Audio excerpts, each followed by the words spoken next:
When you have days like today when you're working on more specialty things, there's 4-on-4, 3-on-3 shootouts. I'm sure there's some fun for the guys, but is that an evaluation as well to see maybe who excels in a shootout that you might not have thought of or something like that?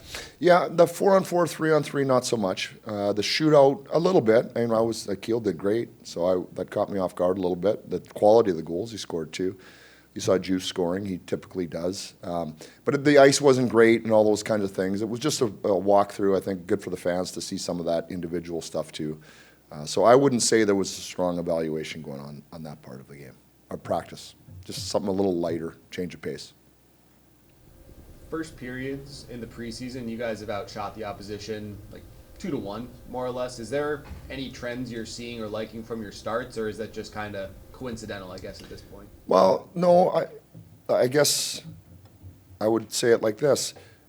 The guys are ready to play. They're here to play. They're taking it serious. You know what I mean? Right from the get-go. They're not easing into it. So you can look at the numbers. I wouldn't look at the numbers so much. I would just look like this group of players, for whatever reasons, right now is ready to get going when the puck drops. That's a really good sign for us as coaches. When you look at the goal that they scored last night, was there anything that you saw structurally that you guys didn't get set up through the neutral zone? Yeah, that was kind of an in-betweener. So really, it still should have been a neutral zone face-off loss. And in that scenario, we have protocols. And in a neutral zone forecheck is another protocol. And for us, it was still a neutral zone face-off loss. And, one of the players thought at that point it had a forecheck. And so we got a little bit mixed up. It shouldn't happen again, but things like that will happen from time to time. And what's the likelihood the extra guys who didn't play last night are going to play Saturday? There'll be some changes in the lineup. Yeah, there'll be some changes. Not everybody is going to play, but there will be some changes to the lineup. Yeah. Is there anything you have to finalize in the final preseason game to make you feel comfortable going into opening night? Any area that you think still needs a lot of work, or? No, I wouldn't say a lot of work. We feel pretty good about where we're at. I talked to a few of the players today just about some of the changes and where they're at, and they seem to understand it. There's no confusion. The biggest question I had is, are we confused? Is there anywhere that we're not sure? And I seem to say that, no, we understand everything. It'll take time. It'll get better, we believe, and there'll be questions that come up. But I think, if we had to start on Saturday, I think we would be okay with where we're at. But we do think that it'll get better as we go. Now, there's still some things that we're going to work on when we go in practice before Buffalo. Still a couple games. We've kind of left them to the end, but there still are a couple things we want to touch on. The personnel is a little bit different. There's Brant Clark, there's Alex Laferriere. Where would you kind of assess the power play at this point in camp? Well, it had been really good until last night. Now, Boston had all their guys, not all of them, most of their penalty killers in, certainly their D. They pressured hard. They did a really, really nice job. So good for us to feel what that pressure is like.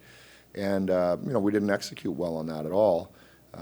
It's a big job for Clarkey to step onto that first power play group. You can do it at times, but now you see some of the best penalty killers in the NHL coming at you.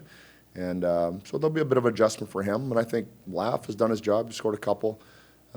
Some nights the power play's on, some nights it isn't. I know how that works. Nothing that we're too concerned about.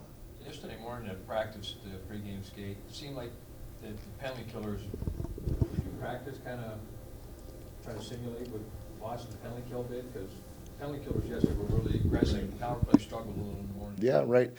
Well, no, we didn't. We weren't pre-scouting Boston at all. We are trying to make that adjustment onto our penalty kill to be much more aggressive. You saw that. Boston did a pretty good job breaking us. We didn't do a job breaking them, but we still had, I thought, a pretty effective night on the penalty kill. But we're just doing that for our own benefit. Now, what happens is the power play gets used to playing against that pressure too, and we're killing like that. Last year we were a little more passive, so it's a little bit more aggressive there. So they're going to be under duress. And, I ran the power play for a long time, and I know it's really difficult when you're under pressure and everybody's coordinated under pressure. It's hard to break. When you break it, you can get a good chance, no question. But doing that, you'd say, well, just go here, here, and here, and we'll beat this. Under pressure, it's hard. So we'd like to add a little bit more. Do you and Rob have more decisions to make on who's going to play opening night in Buffalo? You kind of got a pretty good idea who's going to be ice there. I think we have a pretty good idea, yeah. By this point now, we've got a pretty good idea. I mean, it could change one or two guys, or one guy maybe, but we've got a pretty good sense of it now. I think everybody's got a pretty good run, pretty fair run. The difference being, as I mentioned, you call it our fourth line, probably didn't play as much last night as they were used to playing at different times when the lineup had less veterans. Adrian Kempe had the second A last night, obviously with Dewey out. Do you see him as maybe the guy going into the season, or might there be like a rotation amongst a few different leaders? Yeah, we haven't nailed that down yet, but we'll probably end up rotating it, that 1A, while Dewey's out, and Juice will definitely be one of the guys of the two guys wearing that. We're just going to finalize that here as we move forward.